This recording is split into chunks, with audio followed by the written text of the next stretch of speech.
बिस्मिल्लाहिर्रहमानिर्रहीम। अस्सलाम वालेकुम। मैं अज़मत मुस्तफ़ा और आप देख रहे हैं अज़मत व्लॉग। आज हमारा टॉपिक है जी चेक के हवाले से। चेक के हवाले से टॉपिक हमारा बहुत अहम टॉपिक है। टॉपिक हमारा ये है कि क्या चेक पे सिर्फ दस्तखत का होना और वो चेक किसी के पास होना, किसी दूसरे शख्स के पास होना, ये काफ़ी है। टॉपिक हमारा ये है।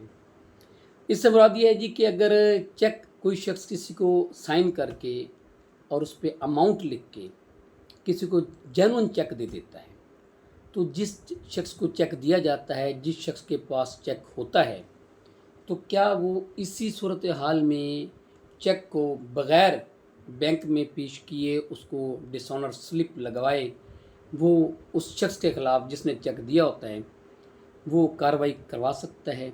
अब कार्रवाई यहाँ पे दोनों तरह की कार्रवाइयों की बात कर रहा हूँ। क्या ऐसे शख्स पे चेक को डिसऑनर करवाए बगैर, चेक को बैंक में पेश किए बगैर, उस पर डिसऑनर स्लिप लगवाए बगैर क्या किसी के खिलाफ एफआईआर हो सकती है या किसी के खिलाफ ऑर्डर 37 का दावा हो सकता है। अब इसमें क्वेश्चन ये है कि क्या सिर्फ चेक का होना और चेक पे साइन होना किसी को लायबल बनाता है।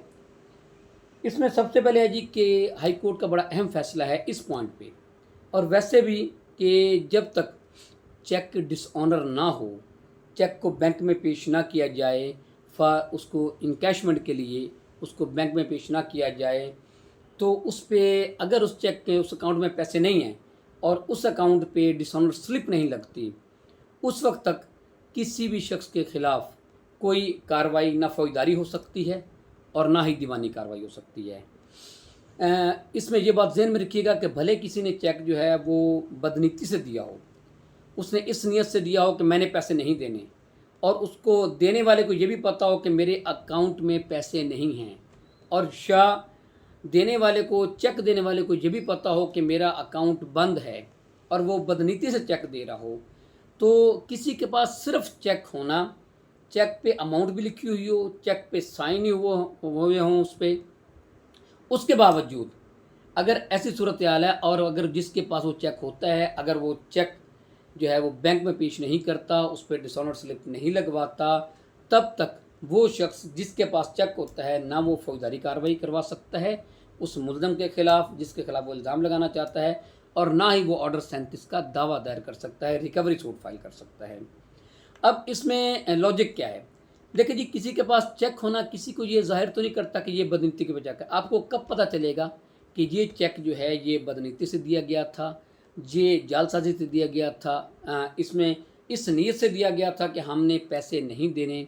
वो उस वक्त पता चलेगा जब उस आप चेक को ड्यू डेट पे या जितना अरसा जो है वो कानून ने बताया है 6 माह के अंदर अंदर उस चेक को आप बैंक में लेके जाएंगे। वो बैंक वाले आपको बताएंगे कि क्या ये चेक सही है या गलत है। वो कैसे बताएंगे? अगर तो वो चेक जो है वो कैश हो जाता है तो इसका मतलब है चेक ठीक है, आपको पैसे मिल गए, फिर तो इशू कोई ना रहा, फिर तो झगड़ा ही कोई ना रहा। लेकिन अगर वो चेक कैश नहीं होता तो फिर बैंक वाले जो है उसकी रीज़न, ये जो डिसऑनर स्लिप होती है उस पर मुख्तलिफ़ किस्म की रीज़न्स लिखी होती हैं कि किस रीज़न की वजह से ये चेक जो है वो कैश नहीं हुआ। फिर बैंक वाले वो रीज़न लिख के आपको डिसऑनर स्लिप देते हैं कि ये वजह है जिस वजह से ये चेक जो है वो कैश नहीं हो सकता। फिर जाके ये पता चलता है कि ये चेक जो है वो आपको बदनीति से दिया गया था, ये चेक आपको धोखे से दिया गया था, ये चेक देने वाले की नीयत ये थी कि उसने आपको पैसे नहीं देने। फिर जाके पता चलेगा। उससे पहले तो आप ये कह ही नहीं सकते जब तक आप इसको बैंक में पेश नहीं करते, बैंक इस पर मेमो स्लिप नहीं लगाता, और उससे पहले तो आप ये कह ही नहीं सकते कि ये जो चेक है ये गलत है, ये धोखे से दिया गया है। क्यों? आपके पास सबूत ही कोई नहीं है। सिर्फ चेक का होना, आप इस चेक को पकड़ के ये कहें कि जी ये चेक जो है ये गलत दिया गया है, ये आप कैसे कह सकते हैं? जब तक कि इस बात का चेक का सही होना या गलत होना ये बैंक वाले बताएंगे। बैंक वालों से मुराद ये है कि जब आप चेक पेश करेंगे तो उस वक्त जब उस पर अगर उसमें अकाउंट नहीं है, अकाउंट बंद है या उसमें रकम नहीं है, तो फिर बैंक वाले ये लिख के देंगे कि इसमें ये रीज़न है जिस वजह से ये जो है वो चेक जो है वो कैश नहीं हो सकता।